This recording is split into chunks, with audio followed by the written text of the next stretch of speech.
all evil. Minamasama ng mahirap mentality ang pera.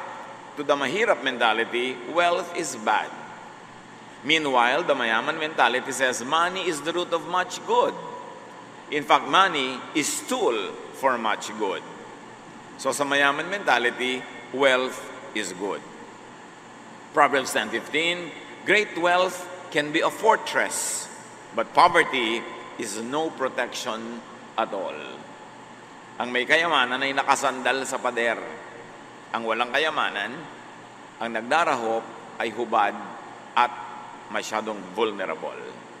Proverbs 21:20, wise people live in wealth and luxury, but stupid people spend their money as fast as they get it.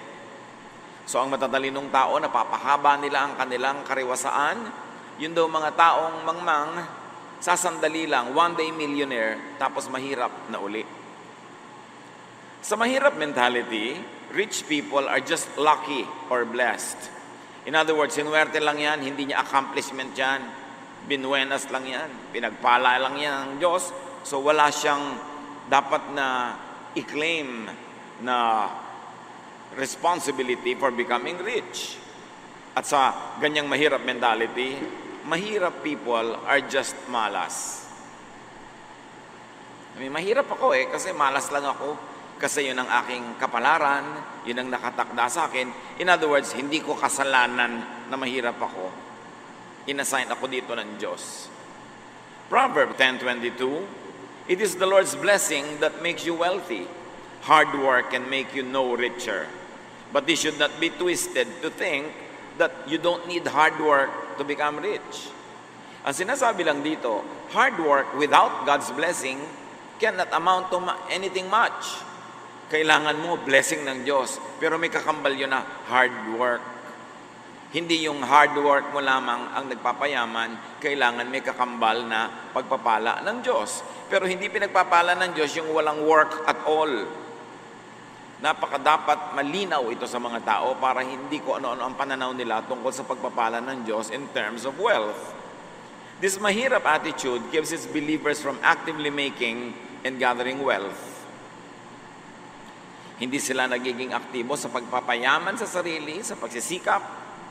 It makes believers dependent on luck or fate or chance.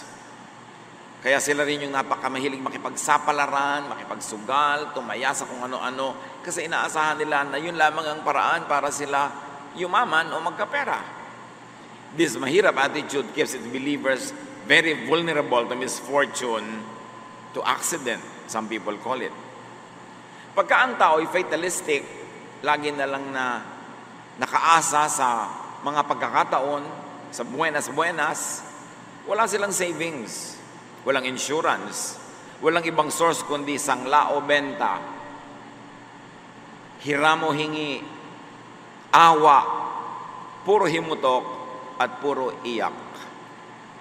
Yung mga taong minamasama nila yung pagkikita, hindi sila kumikita, hindi sila nag-iimpok, dinadalaw din naman sila ng sakit, nahuhulog din sila sa building, nasasagasaan din sila ng tren, nangangailangan din sila ng pera, nagkakasakit din sila. Pero dahil walang pera, walang inipon, walang pinagtrabahuhan, walang savings, walang insurance, kung may maisasangla, sangla, kung may maibebenta, benta, tas wala na.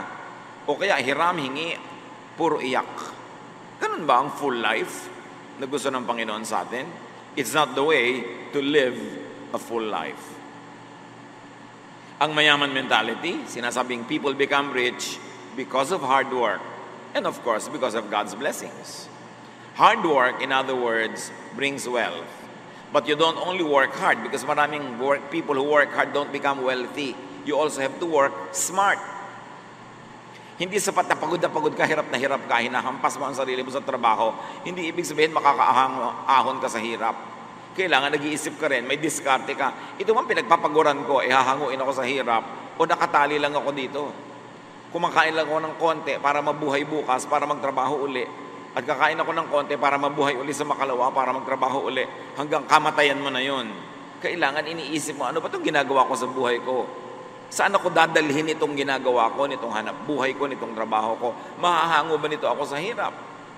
Because God blesses and rewards hard work and intelligence, and thinking, and wisdom. Pinagsasama-sama yun. Ecclesiastes 5:19, suppose you are very rich and able to enjoy everything you own. Then go ahead and enjoy working hard. This is God's gift to you. So enjoy working hard at something that gathers wealth, at something that gives you enough or more than enough income, pero hindi lang yung working hard, pero wala namang nangyayari sa buhay mo. Proverbs 10:4, laziness leads to poverty. Hard work makes you rich. Rich people become rich because of suited, applied knowledge. Not just any education or course. Ang dami-daming edukado, ang dami-daming college graduate, ang dami-daming may pinag-aralan, pero bakit maralita pa rin? Pag tinignan mo ang habit ng mga may kaya, ng mga mayayaman o mga yumaman, ang mga pinag-aaralan nila, hindi kung ano na lamang na usong kurso. Pinag-aaralan nila ang mga bagay na mayroong direct result sa kanilang gustong hanap buhay. Pinag-aaralan nila kung ano yung talagang angkop na angkop sa gusto nilang gawing negosyo o trabaho. Proverbs 19:8, do yourself a favor and learn all you can. Then, remember what you learn and you will prosper. So, kailangan, mabuti daw para sa sarili mo yan na mag-aral na mag-aral. At tandaan mo yung pinag-aralan mo. Hindi yung last week lang yung exam. Hindi mo na rin alam mo yung sagot ngayon. Gumraduate pero walang alam, walang natandaan. So, ano mangyayari sa'yo? Sabi, tandaan mo lahat ng pinag-aralan mo, magagamit mo yan, at ikaw ay magiging mariwasa dahil dyan. Specific, useful knowledge and skills. Pag kinompare nyo ang pinag-aaralan ng mga mayayaman at pinag-aaralan ng mga mahihirap, ibang-iba. O ito na lang ang pag-aralan mo kasi mura yung kursong yan. Oo nga, mura yung kursong yan, pero anong gagawin niya sa buhay ko? Ang dami ko nga na pag-aralan, pero wala rin akong trabaho, wala rin magbagay sa akin. Dapat pinag-aaral mo, ano talaga? Gusto mo ba talaga halimbawa na maging burda queen? Hindi ang pag-aralan mo, pagbuburda, hindi mo kailangan mag-accounting o mag-chemistry o mag-commerce. Ang gusto mo talaga, magtayo ka ng shop, na mag-aral ka mag-welding, mag-aral ka mag-masilya ng mga kotse, hindi kukuha ka ng kung anong psychology, pagkatapos hindi mo naman magagamit. Kailangan, hindi ka lang aral ng aral. Yung talagang pakikinabangan mong pag-aaralan. Kasi kahit takpan mo yung ng mga diploma yung buong dingding nyo, kung hindi naman yun ang bagay sa iyo na pinag-aralan at hindi mo kakaperahan, mahirap ka pa rin. Proverbs 11:16, the timid become destitute, but the aggressive gain riches. So walang mapapala yung mga timid, mga sobrang mahiyain, mga sobrang kimi, sobrang dungo, humanda kang maging maralita buong buhay. Sabi niya, the aggressive gain riches. And this is positive aggressiveness. You don't only wait for something to happen. You help make it happen. Sabi ng iba, strike the iron while it's hot. But aggressive people make the iron hot by striking. Gumagawa ka ng paraan, hindi ka naghihintay na malaglag sa iyong harapan ng pagpapala. Hinahanap mo, binubungkal mo. Dahil God rewards good, intelligent, hard work. Even in the issue of luck, mayaman mentality still applies systematic wisdom. Kahit yung mayaman ang naniniwala na yes, may mga pagkakataon na parang luck, parang chance, meron pa rin silang system. Ecclesiastes 11:2, put your investments in several places. Many places even, because you never know what kind of bad luck you are going to have in this world. So huwag mo daw ilalagay sa isa lamang ang lahat ng investment mo kasi hindi mo alam kung yun ba ang pagpapalain, yun ba ang bubuenasin, yun ba yung mamalasin, hindi mo alam. Kaya ang mga mayaman na nga, sila pa yung may insurance, sila pa yung may mga savings, sila yung may placements. Pero hindi lahat ng mayaman na ipinanganak na mayaman. Maraming mayaman, hindi pinanganak na mayaman. So bakit sila yumaman? Hindi dahil mayaman sila, kundi dahil meron silang mayaman mentality. Yung takbo ng utak nila, papayaman, patungo sa pagyaman, at siguradong yayaman kasi ganun sila mag-isip. Kaya pag-iisip ang mahalaga nating i-review. Paano ka mag-isip? Ang pag-iisip mo ba ay pang mahirap pupunta ka sa kahirapan, kahit mayaman ka na nga nung ipinanganak. O pang mayaman dahil papunta ka sa kayamanan kahit na ipinanganak ka mahirap. Paano kung ipinanganak ka ng mayaman, tapos pang mayaman pa yung iniisip mo? Ang pag-iisip. Kaya may mga pamilya na hinehenerasyon, daan-daang taon, sila pa rin yung nagwawagi sa paraan ng pag-iisip. Hindi sa laman ng bulsa pag ipinanganak ka, hindi sa laman ng bulsa nung lumalaki ka, kasi maraming walang kapera-pera nung araw. Sila nang may-ari ng Pilipinas. Sa pag-iisip.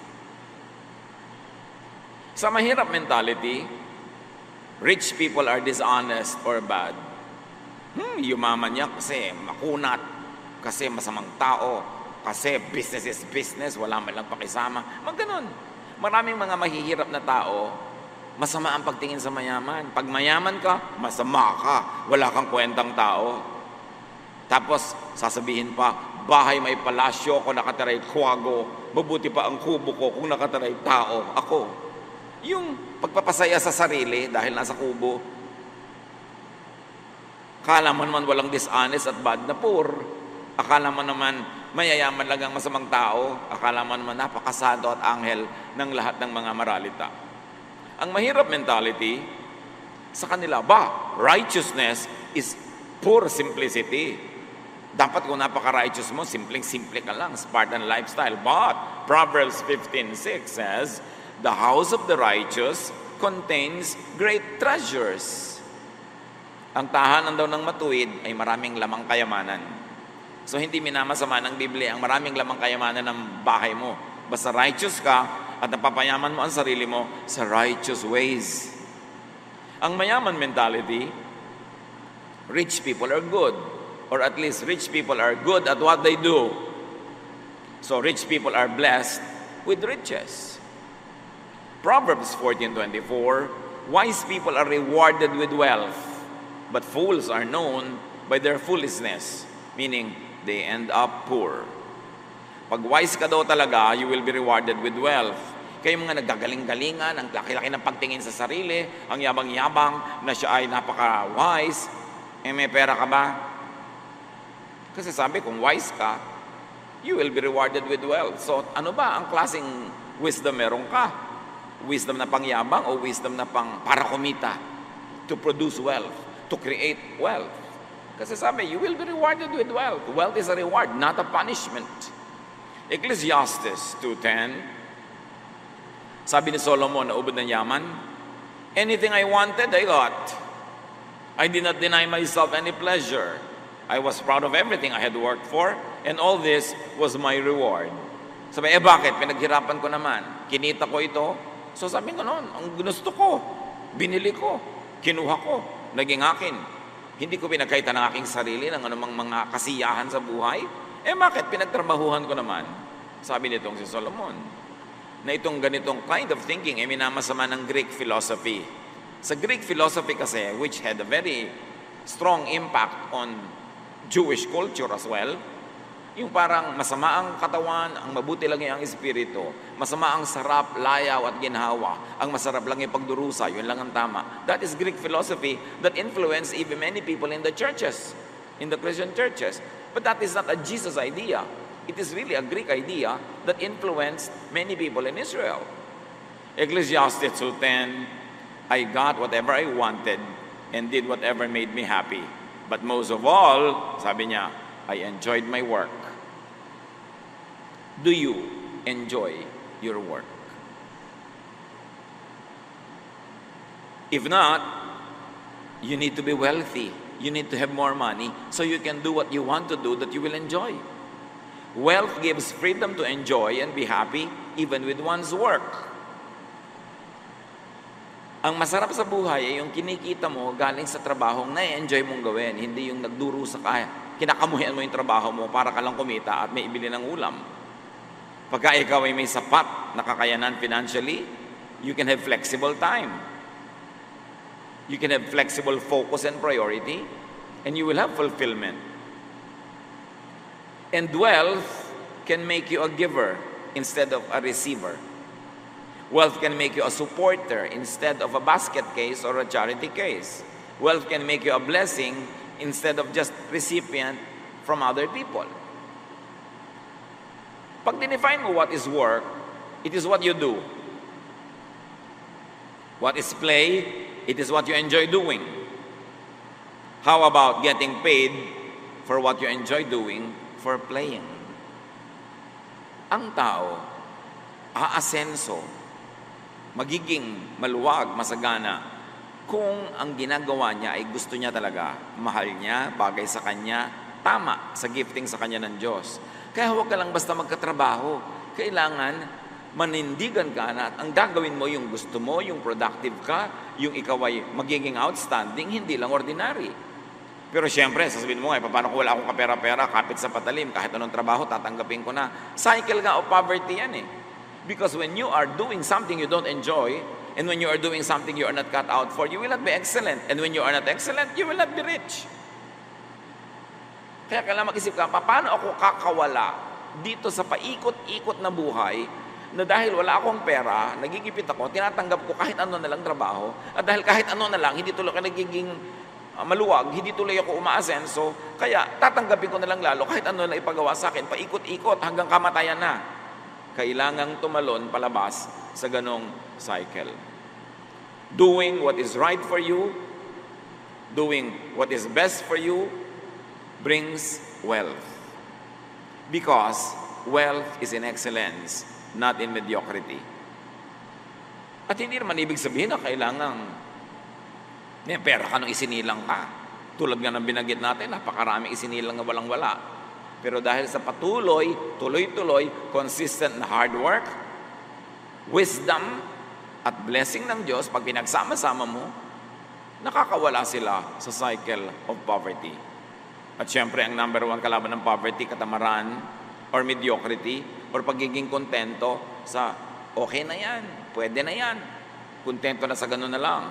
Proverbs 24:33-34, sleep a little, doze a little, fold your hands and twiddle your thumbs. Suddenly, poverty hits you and everything is gone. Pagpa-relax-relax, pabanjing-banjing, masarap-sarap, biglang magigising ka isang araw, hubad ka na, sobra ka ng mahirap. Laziness leads to poverty. Sinosolve ng mga tao lagi, bakit maraming mahirap sa Pilipinas? Kasi maraming pamilya sa Pilipinas, ang daming member na tamad. Umaasa lang sa isa o dalawang masipag. Ang daming nakahingi, nakaasa, nakasahod. Kaya maraming poverty. Isa lang yun. Marami pa siyempre ibang dahilan. But poverty could actually be the result of laziness.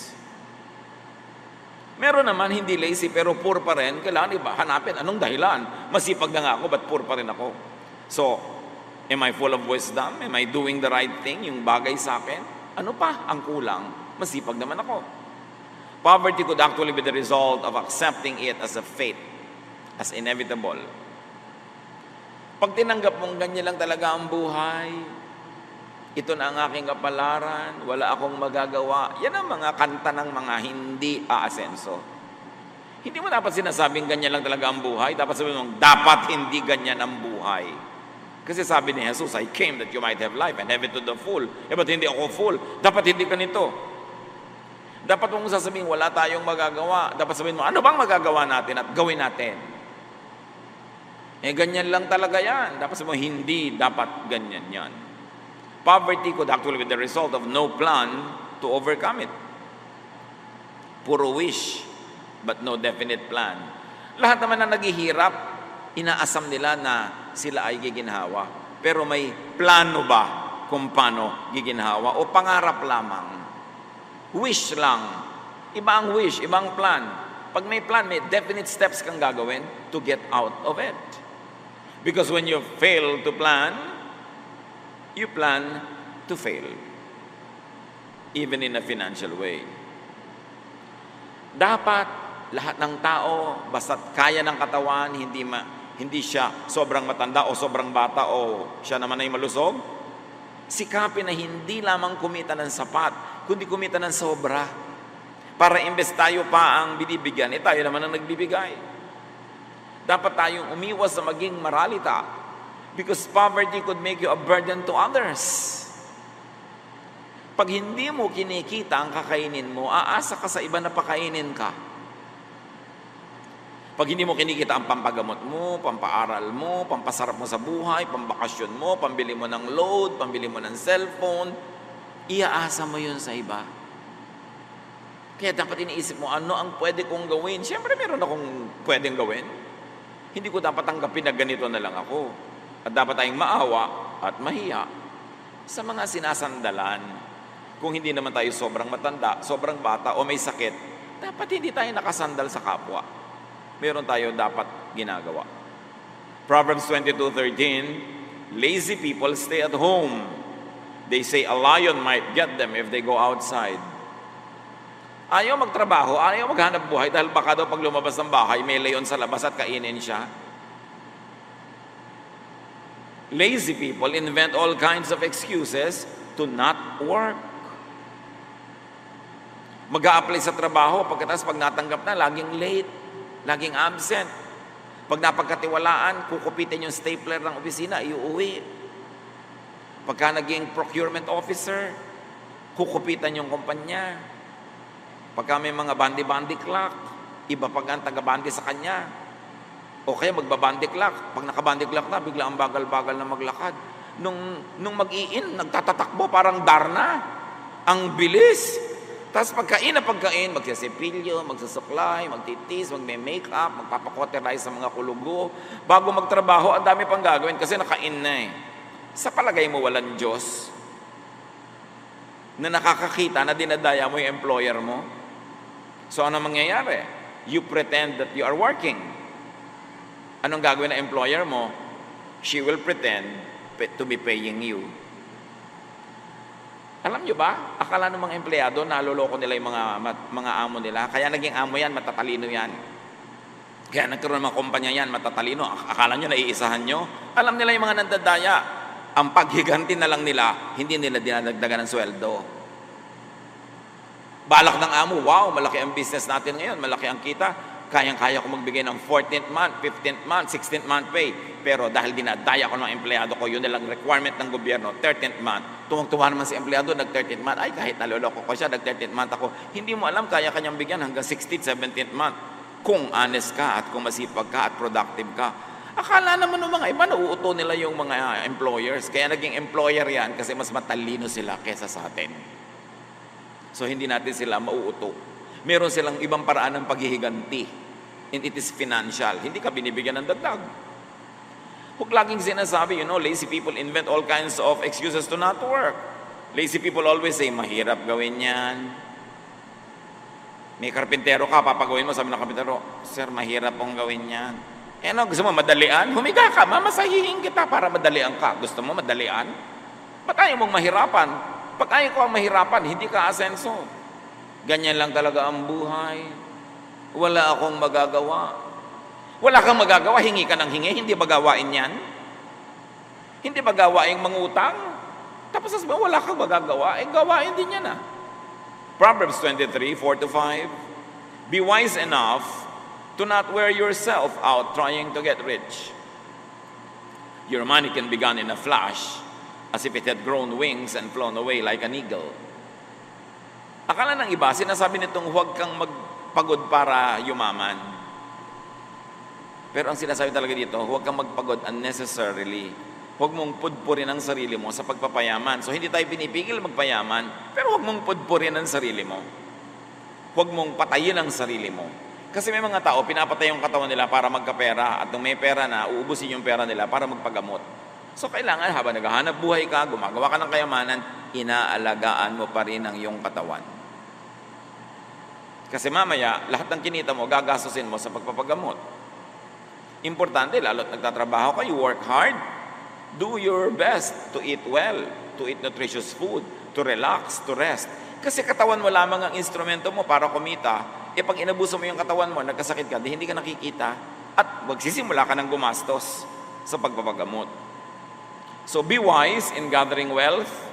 Do not get worn out. Huwag sobrang magpagod. Dapat nagpapahinga. Ecclesiastes 5:10-11. If you love money and wealth, you will never be satisfied with what you have. This doesn't make a bit of sense. The more you have, the more everyone expects from you. Your money won't do you any good. Others will just spend it for you. Sinasabi ba dito na huwag ka na magpayaman? No. Ang sinasabi, it is not good to wear yourself out making wealth if you do it only for the love of money, only for yourself. Sayang ang pagod mo, sayang ang hirap ng katawan mo kung nagpapayaman ka para lang sa sarili mo o para lang maging mayaman ka. Sabi nga nun, gusto mo man o hindi, pag yumaman ka, merong makikihati. Dadami ang gumagastos ng pera mo pag marami kang kinikita. So, isama mo na sa plano mo yan pag nagpapayaman ka na yes, merong mga makikihati, yes, meron ako mga bibigyan, yes, meron ako mga aabutan. Kasi pag hindi mo isinama sa plano mo yon, sasama lang ang loob mo pag nangyari na. Kasi mangyayari at mangyayari. Unless your all other relatives and friends are richer than you are, when you become rich, many people will suddenly come to you and find you to be a relative. Natural. And if you do not want to share with others, do not make more than what you need. Ayaw mo pala mag-share, huwag ka magpayaman. Pero hindi pwede magpayaman ka na walang sharing. Mangyayari yon sa ayaw mo at sa gusto. So para hindi ka nalang mabigo, hindi ka ma-disenchant and ma-disappoint, kung gusto mo magpayaman, gusto mo gumawa ng kayamanan, tanggapin mo na pag dumami ito, maraming makikishare. O kaya, magpayaman ka para marami ka mabigyan. Yung sabi mo, naku, may mga kapatid ako nasakitin, magpapayaman nga ako dahil darating ang panahon, magkakasakit ang mga ito. Siyempre, hindi ko naman matitiis. So ngayon pa lang, magpapayaman ako. Ngayon, pag dumadating na yung sakit, binibigyan mo na ng pampagamot, hindi masama loob mo kasi kasama na sa plano mo yun eh. At yun ang mga plano pinagpapala ng Diyos, hindi lang para sa sarili, kundi para ka maging giver. But why do you want to be rich? So that I can have a lot to give away. Wow, what a beautiful plan. God will definitely bless that when you do hard work and when you do it intelligently. Do not be rich and do not want to be rich. Do not devote yourself to becoming rich per se, just for the sake of being rich. You must have a higher purpose for gathering wealth. And that is to be a blessing to many. Plus, be a blessing to yourself. Nabibili mo yung gusto mong bilhin, nakakainan mo yung gusto mong kainin, nabibigyan mo yung gusto mong bigyan, ano pa ang hahanapin mo sa buhay pag nangyayari na yon? Ecclesiastes 6:7, we do all our work just to get something to eat, but we never have enough. Itong isang uri na nagtatrabaho. Nagtatrabaho lang para may kainin. Para lang mabuhay. Pero sabi, pag ganyan lang ang pananaw mo, nagtatrabaho ka lang just to have something to eat, you will never have enough. You have to produce more than what you need. Because if you work just to have enough, you will never have enough. Dapat may plano kang malaki. Huwag yung, magkano gusto mong kitain ngayon? Pag naka-boundary ako, uwi na ako. Ganun naman ang mga sinasabi ng mga nagdadrive ng mga tricycle, ng mga jeep. Yung tindera, ba't nagsasara ka na ang aga pa? Kumita na ako eh. Dapat kumita ka ng marami. Kasi pag kumikita ka ngayon, samantalahin mo kasi may mga araw na walang kita. So, kailangan kung kumikita ka, mas dagdagan mo pa. Hindi yung tama na yan, magre-relax na ako kasi kumita na ako. Yung pagka nabubuhay ka, para lang kitain yung kailangan mo today, yun ang tinatawag na isang kahig, isang tuka. Bihira na tayo kasi makakita ngayon ng mga manok na kumakahig sa lupa. Pag nakikita natin yung manok ngayon, nasa nasa shelves ng supermarket. Pero pag nakikita mo yung mga manok sa mga probinsya, kumakahig yun, naghahanap ng makakain, isang kahig, may makitang kung ano doon, isang tuka, isang kahig, isang tuka. At hindi dapat ganoon ng tao. Kakain ngayon maghahanap ng uutangin, ngayon naghahanap ng bibilin, nahahanap ng pambili. May sakit ngayon mangungutang ng pambili ng gamot. Kailangan may nakaipon. Siyempre, madali naman sabihin yun, pero hindi naman lahat ng tao kayang gawin yun. Pero ang tanong, kasi hindi mo kayang gawin, tatanggapin mong gano'n na lang, o di ganyan ka na lang, o sige, gano'n na lang. Kailangan ibahin. Huwag kang mga tuwira na, madaling sabihin niya, pero mahirap namang gawin. Lalo namang mahirap na wala kang gawin. Kaya nga ang pinag-uusapan natin mga kapatid, mentality. Nasa paraan ng pag-iisip yan. Bakit may mga magpipinsan, magkakapatid, lahat lumaki sa hirap? Bakit may isa o dalawang umaasenso, yung iba hindi? Tingnan nyo ang dahilan. Ibang mag-isip yung umasenso. Bakit sa isang bayan may umaasenso doon? Ibang mag-isip. Nasa pag-iisip. Kaya dapat nating lupigin yung pag-iisip na negative, yung pag-iisip na talunan, yung poverty mentality. We have to make more. We have to make surplus wealth para makatulong pa sa iba. Sinong tao, lalo dito sa Pilipinas, ang walang kapatid, kamag-anak, magulang, pinsan, kaibigan, na mahirap? Meron tayo niyan. That's why you have to make surplus wealth.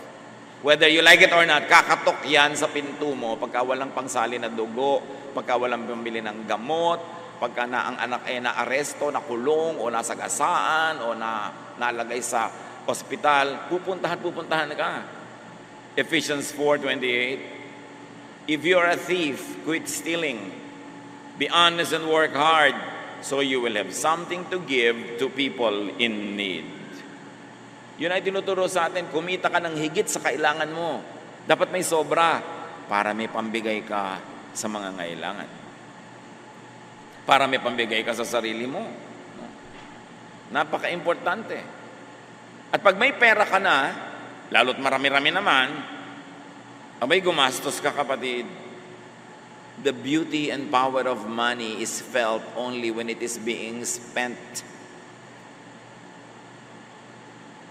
Merong kamag-anak ka may sakit. Merong kang kamag-anak o pamangkin mag-enroll.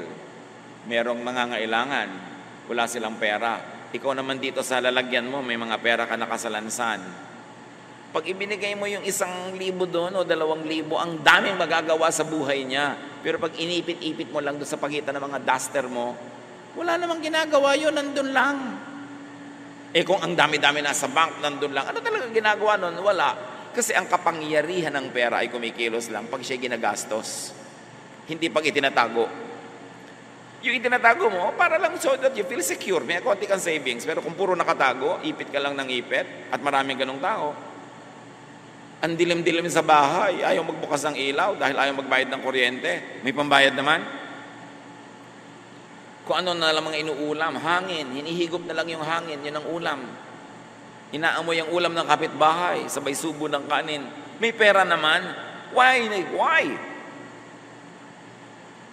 The beauty of money is in spending it correctly, in a good time, and when you earn it well. Huwag sobrang kuripot. Huwag sobrang ipit ng pera kasi pag namatay ka, makukuha lang yan ng iba. Napaka-importante na marunong ka magtrabaho, marunong ka mag-save, at marunong ka rin gumastos. Sabay-sabay yun. Para magkaroon ka ng full life. Ano ba ang major teaching ni Jesus tungkol dyan? Matthew 25:20-30. Alam natin yon. Nagkwento si Jesus tungkol sa taong nire-represent ang Diyos. Nagbigay siya ng mga puhunan sa iba't ibang mga tao, iba't ibang halaga. At pagkatapos binalikan niya, kinuwenta niya kung magkano kinita nung ibinigay niya mga puhunan. The servant who had been given 5,000 coins brought them in with 5,000 that he earned. He said, "Sir, you gave me 5,000 coins, and I have earned 5,000 more." "Wonderful," his master replied, who represents God in the story. "You are a good and faithful servant. I left you in charge of only a little, but now I will put you in charge of much more. Come and share in my happiness." So yung Diyos dito sa kwento, tuwang-tuwa na ibinigay niyang 5,000 coins, naging 10,000 coins. Pinakita, dinoble nung pinagkatiwalaan niya. Sabi niya, wow, ang ganda, halika, mag-enjoy tayo. Next, the servant who had been given 2,000 coins came in and said, "Sir, you gave me 2,000 coins and I've earned 2,000 more." "Wonderful," his master replied. "You are a good and faithful servant. I left you in charge of only a little, but now I will put you in charge of much more. Come and share in my happiness." So, nakita natin, hindi lahat ng tao pare-pareho ang ibinibigay ng Diyos na puhunan. May binigyan ng 5, nagawa niyan 10. Sabi niya, "Naku, halika, mag-enjoy tayo. I like what you did." May binigyan naman, 2,000 lang. Yung 2,000, naging 4,000. Sabi niya, wow, hindi kalakihan ang binigay ko sa'yo, pero dinoble mo rin. Next time, mas malaki na ibibigay ko sa'yo. Kasi napapadoble mo. Sabi ganun, halika, sumama ka sa aking kasiyahan. The servant who had been given 1,000 coins came in and said, "Sir, I know that you are hard to get along with. You harvest what you don't plant and gather crops where you haven't scattered seed. I was frightened and went out and hid your money in the ground. Here is every single coin. So yung isa binigyan ng 5,000, naging 10. Yung isa binigyan ng 2,000, naging 4. Yung isa binigyan ng 1,000 lang. Sabi niya, ito na po, 1,000 nyo. Eksaktong-eksakto, sosoli ko na lang. Hindi ko in-invest, wala akong ginawa. Kasi natatakot ako magkamali. At saka wala naman kayong kwentang tao eh. Bakit ko paparamihin ang binibigay niyo sa akin? So this is the usual attitude of mahirap mentality. Rich people are bad. They become rich for being bad, so why join them in their projects? Ang poverty mentality, money is not meant to be multiplied. It is only to be kept. Ibinaon ang pera, nakabaon, nakaipit lang. At ganun ang talent ng maraming tao na ibinigay ng Diyos, nakabaon lang, hindi nagagamit. Ganun yung kanilang mga karunungan, mga katangian, hindi nagagamit, nakabaon lang. So ikinatuwa ba yun? Uy, sigurista ka, ang galing-galing mo naman. Natuwa ba? The master of the servant told him, you are lazy and good for nothing. You know that I harvest what I don't plant and gather crops where I haven't scattered seed?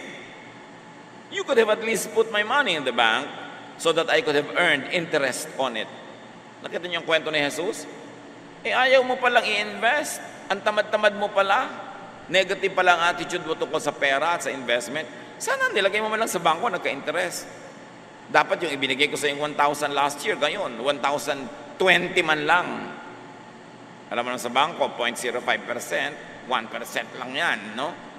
Pero at least may nadagdag. Pero ganito mo isosoli sa akin, wala man lang pakinabang.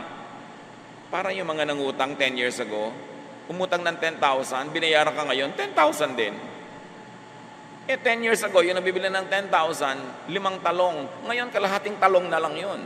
So, nawala na ng value yung pera ko, ipinagkatiwala ko sa'yo, ipinahiram ko sa'yo, pinampaluwag ko ng buhay mo. So, soli mo sa akin, ganun lang yung face value. Yung economic value niyan, bumaba na. Mga kapatid, pag nangungutang kayo, pag nagbayad kayo, dagdagan nyo naman. Kahit malang isang pinya, idagdag nyo. Isang talong, isang singkamas. Hindi yung ganun-ganun nyo rin isosole. Wala malang pakinabang yung nagpahiram sa inyo. Nangangalumatan na nga, kawawari gabi-gabi kung magbabayad kayo or not. Tapos ganun lang, wala siyang napala. Paano kayo pagpapalain ng langit kung ganun kayo uri mangutang? Hindi kayo blessing sa nagpautang sa inyo. Yun yung nagbabayad pa ha, meron pa nga hindi nagbabayad. Masama pa, loob pag nasingil, galit pa. So what was the master looking for? Interest. Interest man lang. In other words, the God in the story, told by Jesus, would like us to make wealth, to multiply wealth. Kasi paano ka nga magkaka-full life kung wala kang pantustos? Then the master said, doon sa tamad, doon sa hindi nag-invest, now your money will be taken away and given to the servant with 10,000 coins. Yung 1,000 binigay ko sa'yo, hindi mo pinarami. Siya binigyan ko ng 5, naging 10. Akin na yung 1,000 yan, ibibigay ko sa kanya, 11 na ang kanya. Kaya yung rich become richer, yung poor become poorer. Not all the time na ang dahilan ay katamaran. Kumisa naman yung poor became poorer dahil talagang parang nakaramdam ng dagok ng buhay, nagkasakit, nasunugan. Pero ang pinag-uusapan natin dito, those that become poorer dahil tamad, dahil pabaya, dahil hindi nagpapahalaga sa ibinibigay sa kanila ng Diyos. Everyone who has something will be given more, sabi ni Jesus. And they will have more than enough. But everything will be taken from those who don't have anything. You are a worthless servant. You will be thrown out into the dark where people will cry and grit their teeth in pain. Yun ang napala ni tamad. Hindi lang siya nabawian, itatapon pa siya sa labas, sa kadiliman, kung saan magngangalit ang kanyang ngipin dahil sa pagdurusa sa buhay. Mga kapatid, God is fair. Lahat tayo binibigyan niya ng puhunan.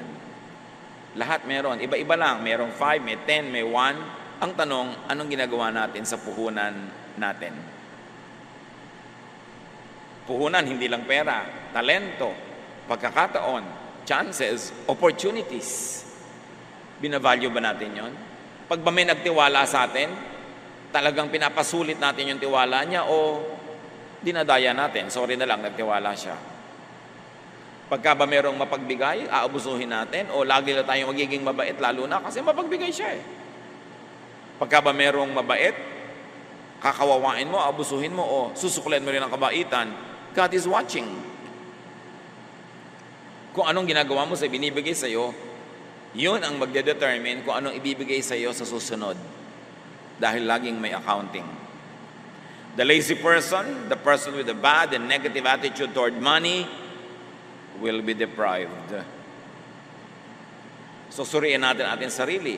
Ako ba ay naghihirap dahil lang talagang nagkataon? Dahil lang talagang hindi pa dumarating yung aking magandang pangyayari? O bunga ba ito ng aking katamaran? Bunga ba ito ng aking pagpapabaya? Kaya ako nababawian. Dapat nating suriin ang ating sarili. Based on their personal attitude and performance, in the story, the rich got richer, the poor got poorer. Huwag laging sisihin ang mahirap yung mayaman.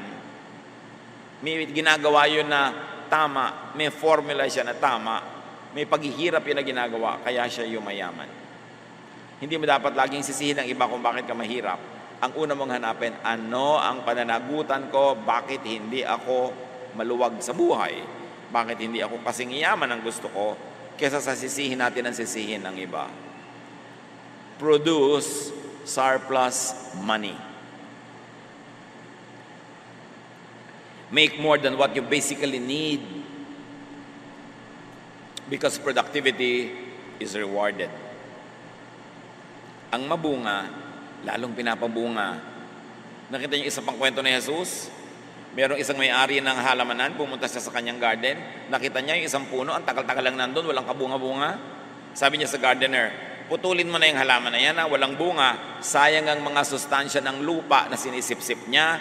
Sayang ang tubig na iniinom niya. Sayang ang liwanag ng araw na sinasagap niya, samantalang dapat iba na lang ang sumagap. Wala siyang bunga. Sabi naman ng gardener, bigyan pa po natin ng isang pagkakataon. Huhukayin ko yung mga lupa sa paligid para mahanginan na kanyang ugat. Lalagyan ko po ng pataba. At pag bumalik po kayo at wala pa rin bunga, puputulin na natin.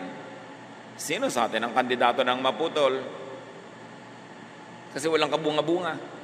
Walang bunga spiritually speaking. Wala man lang madalang tao sa Panginoon. Wala man lamang na maakay sa Panginoon. Wala tayong man lamang na bunga para makatulong sa ating pamilya. Wala tayong bunga para buhayin ang mga sarili natin. Ang kasunod nun, hindi blessing ha. Ang kasunod nun, putol. Hindi konsentidor ang Diyos sa tamad. Sabi ni Paul, if anyone does not work, he should not eat. Yun ang malinaw na malinaw sa Biblia. Hard work, godliness are rewarded. Kailangan masikap. Proverbs 10:15, wealth protects the rich. Poverty destroys the poor. Mahirap mentality thinks rich people are just proud and snobbish. Poverty mentality yan, yung may kamag-anak ka, kaibigan na umasenso, tapos hindi na siya ma-rich. Pag pinag-uusapan nyo, yung pinsan natin na yun, hindi na yun ma-rich. Pag-iisip yun ng mahirap. Mahirap na mentality yun. Hindi nila naiintindihan, rich people are just busy becoming and staying rich. Rich people just want to avoid being bothered by unproductive people. Kaya yung mga unproductive, yung may poverty mentality, yun ang nagre-reklamong, hindi na yan ma-rich. Bakit naman gusto mong ma-rich? Uutang ka, hihingi ka, may kailangan ka sa kanya, kaya gusto mong ma-rich. So matalino siya, bakit naman siya magpapa-rich? Sa'yo. Di ba common sense? Pag sinabi mong hindi mo na ma-rich, bakit mo pinipilit maabot? May kailangan ka, gusto mong pumitas. At kung matalino ang punong ito, tataasan niya talaga yung mga sanga niya para hindi mo mapitas, kaya hindi mo siya ma-rich. Ganun lang yun. Proverbs 19:4, the rich have many friends, the poor have none. It is the Bible that says it. Bakit ka nga kakaibiganin ng mga tao? Tuwing lalapit ka, umuutang ka. Tuwing lalapit ka, humihingi ka. Tuwing lalapit ka, dumadaing, umiiyak ka. Siyempre, ang mga tao may hangganan ng kanilang pagpapasensya. Minsan may problema din sila, malungkot din sila, tapos papalungkutin mo. Pag nakita ka uli, iwasan ka na. Tapos sabi mo, hindi ma-rich. Pagka ang mga tao hindi nagpaparich sa'yo, ang tanungin mo yung sarili mo, bakit kaya ako iniiwasan? Nakakasakal ba ako? Nakakaabala ba ako? Kasi kung blessing ka, siguradong lagi kang kasali eh. Bakit ka hindi sinasali? Baka umiiwas yung tao. At hindi lang yon, because people who are excellent would like to be around similarly motivated and productive people. Kaya yung kapatid mo, kaibigan mo, pinsan mo hindi ma-reach. Kasi kung may oras siyang natira, mas gugustuhin niya ang kasalamuhan niya, mga katulad din niya na productive, fruitful, progressive, para makabuti sa kanya at para siya mag-enjoy. Proverbs 13:20, wise friends make you wise, but you hurt yourself by going around with fools. So why will people go around with us if we are fools? And if we are not fools, people would like to be around us. So, tayo ang dapat nating tanungin, bakit ako iniiwasan? Hindi yung siya ang pipintasan mo, mayabang na yan. Kaya umiiwas. Ang tanungin mo, bakit ako iniiwasan? Importanteng malaman yun. Mahirap attitude focuses on saving. Magtipid kayo ng kuryente, magtipid ka ng gas, huwag mo nang initan yung pampaligo mo, kahit mag-inaw, gasto sa gas yan. O, ang tubig, patayin mo. O, sobra ka na mag-sipilyo, ha? Isang baso lamang ang budget sa bawat tubig. Huwag mo nang plansyahin ang damit mo, gasto sa kuryente. Huwag ka na mag-electric fan, gasto sa kuryente. Mahirap people focuses on saving. Mayaman people focus on earning. Bakit ba puro magtipid ang laman ng utak natin? Bakit hindi kumita? Imbes sabihin mo sa anak mo, anak, magtipid ka ng kuryente. Ba't hindi mo sabihin, anak, kumita ka? Ang dami-dami mong oras. Computer ka ng computer, text ka ng text. Maghanap ka ng magagawa kahit part-time job. Para, sige, magkuryente ka, 3 electric fan. Lunurin mo yung baga mo sa electric fan, pero kitain mo yung pambayad. Huwag tayo lagi magsabing, magtipid, magtipid. Ang sabihin natin, kumita, kumita. Because when you earn more, you can spend more, you can give more. So, bakit uubusin mong oras mo sa pagtitipid? Pero siyempre, kung wala kang kinikita, dapat ka magtipid kasi hindi mo alam kung kailan uli may lalaglag na blessing. Pero imbes, puro pagtitipid ang isipin natin, paano kikita ng masigit pa? Proverbs 11:16, the timid become destitute, but the aggressive gain riches. Mag-isip ng pampayaman, hindi mag-isip ng pampadjeta. Proverbs 11:24, some people spend their money freely and still grow richer. Others are cautious and yet grow poorer. Isang hiwaga daw ng buhay yan na dapat natin tanggapin. Bakit meron gasta ng gasta, lalo nagkakapera, meron naman tipid ng tipid, lalo naghihirap? Well, sinong nakakaalam na ganyan mga bagay? Ang protection mo lang sa ganyan is to just earn more. There is a mysterious path of blessing. There is the time and chance factor in money matter. Talagang may mga bagay na mahiwaga na hindi abot ng isipin ng tao. Sabi ni Solomon sa Ecclesiastes 9:11, here is something else I have learned. The fastest runners and the greatest heroes don't always win races and battles. Wisdom, intelligence, and skill don't always make you healthy, rich, or popular. We each have our share of bad luck. Sabi niya, hindi naman kung mo magaling ka, mananalo ka na eh. Hindi ko mo talino ka, yayaman ka na. Ang ganon, meron din talagang minamalas-malas. So, hindi ko mo mahirap ka ngayon, ibig sabihin pabaya ka o tamad ka o ikaw may kasalanan. Baka inaalat ka lang. So, ibahin ang timpla ng buhay para matanggal yung alat. Para maiba ang takbo ng buhay. Pero meron naman, hindi ka inaalat, tamad ka kasi. Ganun lang yun. Wala ka, batugan ka kasi, no? Wala kang ginagawa, asa ka lang ng asa.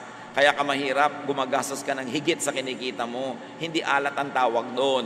It means you are spending more than what you're earning. So dapat marunong tayong sumuri sa ating sarili. Mahirap mentality uses the body to make money. Hinahampas ang katawan sa trabaho. Mayaman mentality uses money to make the body more healthy. Ano ibig sabihin natin dyan? Iisa ang katawan mo.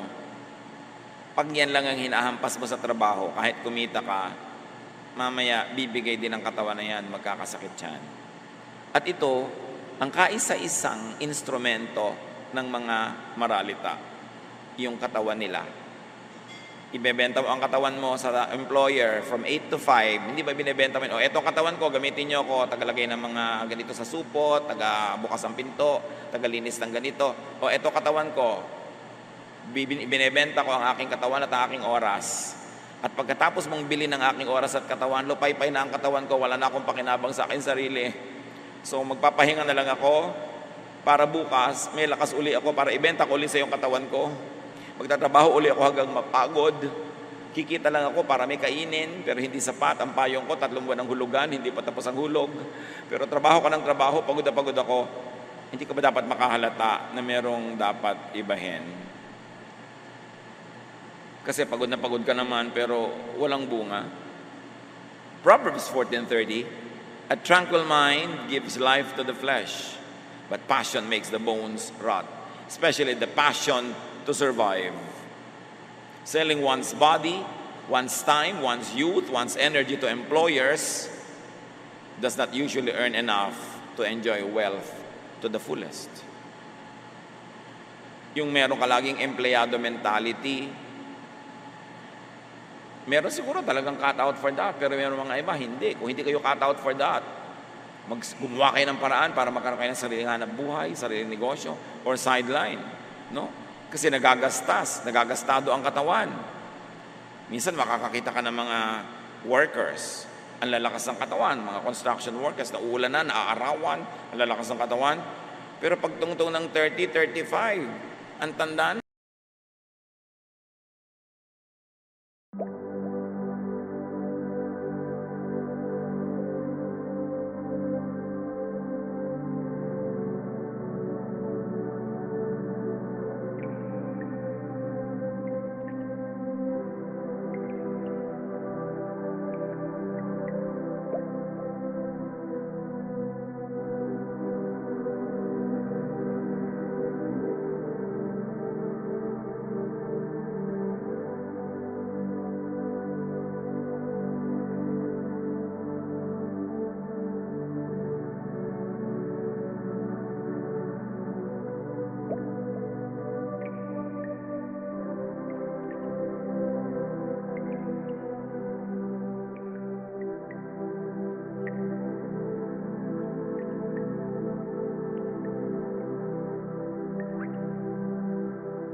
na.